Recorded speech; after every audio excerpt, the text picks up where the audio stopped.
lead with something that's going to create attention. It can be a question. It can be a story. Have you ever had an issue before to where you're speaking and your gut starts to rumble while you're speaking? And people are like, wait, what? When you control your pace, what begins to happen is you don't lose the people. You want to be able to bring it down in such simple language so that people can really connect to what you're saying, receive it, give them a small win where you're speaking to them because they immediately remember that. I have something important to share with you, and this is going to change your life forever.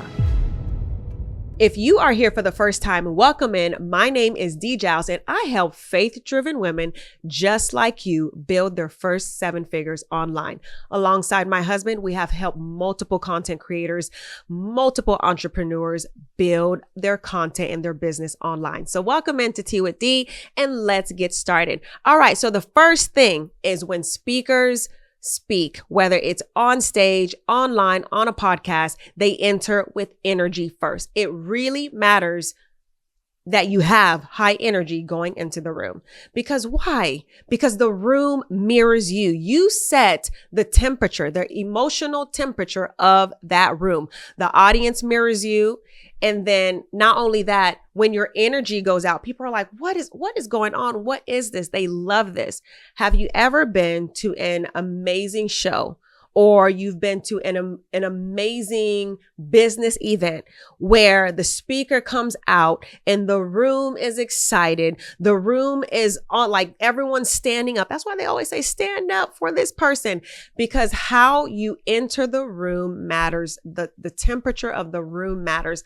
Unless you're trying to make it some somber, sad, emotional thing. How you enter a room absolutely matters. So enter in with energy. If you start flat, you fight to go uphill. I remember this even as a worship leader. This is what's crazy. So when I first began to have my first real experience as a worship leader, I say experience because I actually had someone coaching me and training me this time.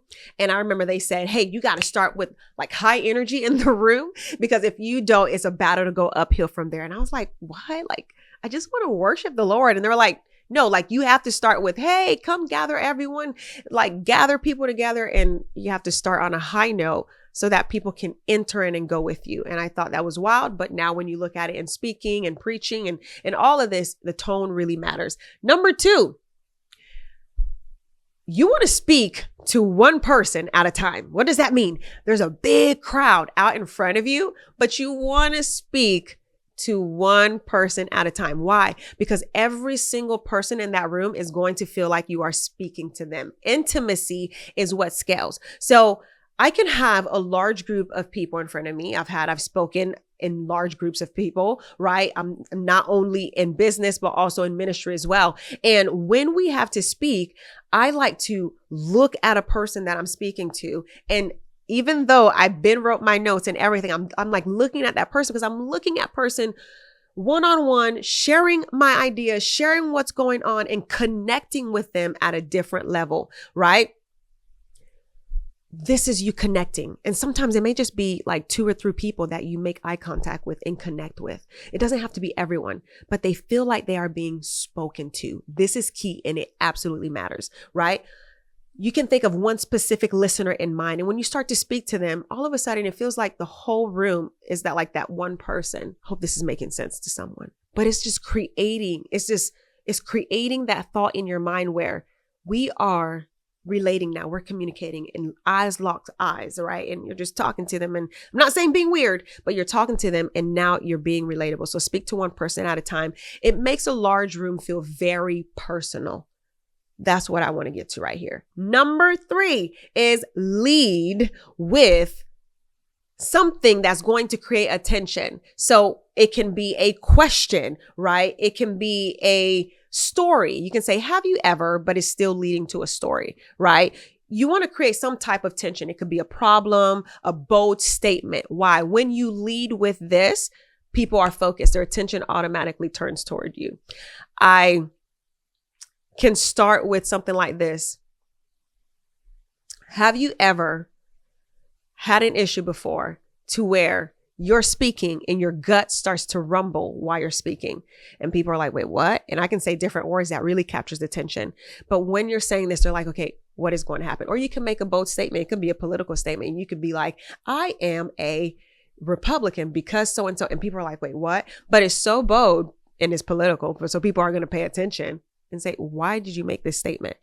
Or I stand with this because... And they're like, what is going on? It doesn't take a long backstory. Your story can be about 2 to 3 minutes. But when you do this, what begins to happen is you catch the attention of the room. All right. So the fourth one is control your pace. This is huge. So when you control your pace, what begins to happen is you don't lose the people. This is what I mean. So you ever get on a content binge and you're watching content. I was trying to find my phone. You get on a content binge and you're like watching stuff and you scroll and you get to a monotone person. You're like, this is so boring. I can't watch it. Or you go into a room and someone's speaking and because they're so monotone, they lose your attention. I cannot deal with monotone. If you're boring, flat, I'm not going to stick. But when it's diverse, like the person slows down like this, they'll probably come in and say, I have something so interesting to tell you. Yesterday, while I was shopping at the mall, I began to hear this crazy noise and it shook me to my core. And I began to run super duper duper fast and then all of a sudden you're like, you're interested in the story. And the reason why you're interested is because they are shifting the pace. You speed up for excitement. I love to teach this during my coaching. You speed up for excitement and you slow down when something's weighty. People kind of lean in when they say, come a little closer. I have something important to share with you. And this is going to change your life forever. It's that slow down because something is serious, it's weighty. And then here's where it's really important. The pauses. Allowing the pause to take place allows the people to understand how serious of the matter of what you're saying. You're not rushing your words. Sometimes we rush a little bit because we get so excited, but I realize that when you pause, it gives you space to think so you don't stumble upon your words. All right. So that's, you ain't gonna stumble upon your words when you pause. Sometimes I have to relax as well because I get super excited and I'm like, no. Number 5, they move with intention, right? Calm presence shows power. Calm presence shows power. I tell people, anytime you go in a room, read the room. What's going on? Are the people excited? Are the people tired? Read the room. Don't just, you're walking, but you're walking aimlessly. Like, you ever seen those people who pace back and forth, back and forth? I do that sometimes. And I had to remind myself, no, read the room. Don't do that. Pause here so someone can connect with you. Right? No pacing aimlessly. Every step has a purpose. I'm going to walk towards the crowd, maybe pat someone on the back because I want to connect. I'm going to walk around the room because I want to lock eyes with someone else, but I'm not doing this aimlessly because I'm nervous. Calm, steady. That's what is going to help you with engagement. Stillness even shows authority. When someone just stays there, not behind the podium or where they're speaking or not trying to hide behind something, but they're still, because they're showing what I'm saying is serious. And I want you to pay attention more to the words coming out of my mouth than all my body movement. It's okay to be excited because this shows your excitement. This shows you're open. This will show your clothes. This shows you're serious. There's so many different movements that you can do. And that's a whole nother story for another day, but you want to be calm. When you feel like you are starting to walk around everywhere aimlessly, just know that you're nervous and that energy is going to come off in the room as well. Okay. Number 6, they tell short, relevant stories. Storytelling is the best thing to do to be able to connect with your audience. It's the best. For example, I'll tell you here, I wasn't always the best at communication. I sucked at communication. I got into fights because of lack of communication or more so, or just my words not coming off right and people reading off the wrong way. And I had to get better on that.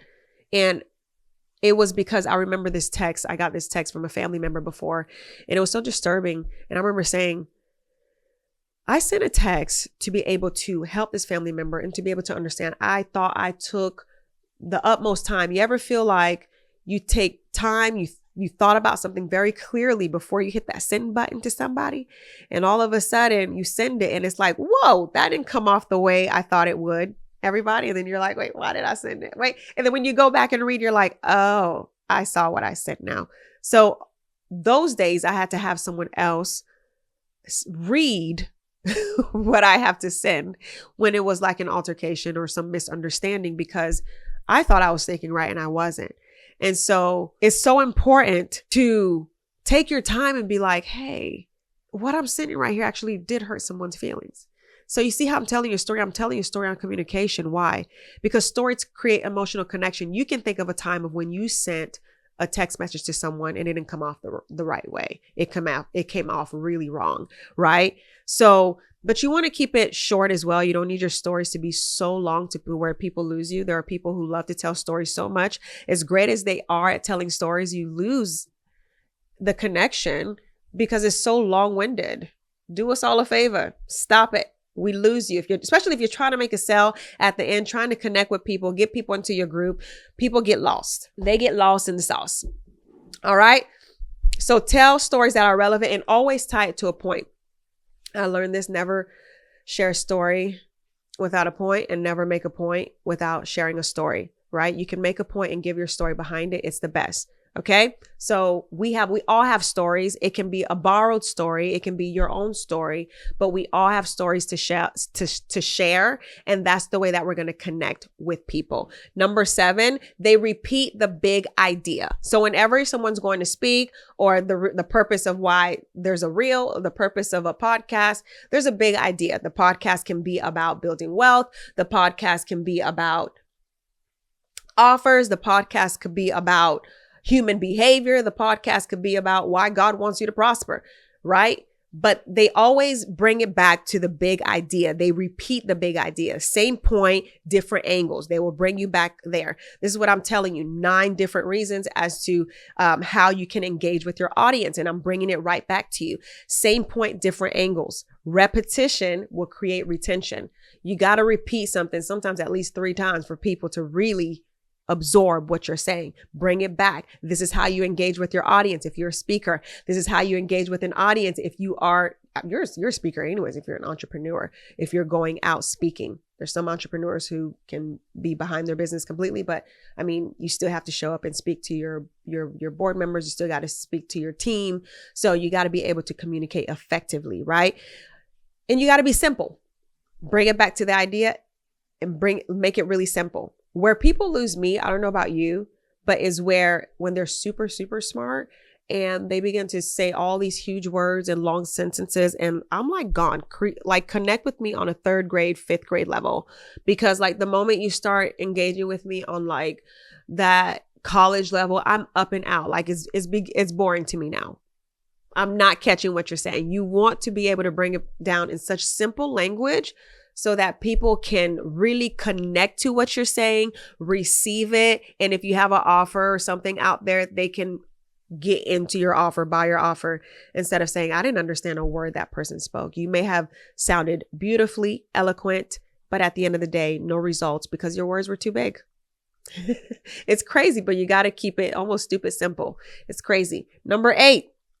You got to give the audience small wins, simple realizations, like aha moments where they're like, ooh, it's like almost like a starburst going off in their brain because they're just like, oh my gosh, I didn't realize that. Or I did realize it. Oh, wow. Like give them a small win where you're speaking to them because they immediately remember that. We think in images. I don't know about you, but I think in images. And when I think of a small win, like the light goes off in my brain because someone connected something and all of a sudden I can see myself in that situation, or I have seen myself in that situation before, or probably quick shifts, right? When you give someone hey, here's how you used to communicate, but if you tweak this right here, it will make you sound even better.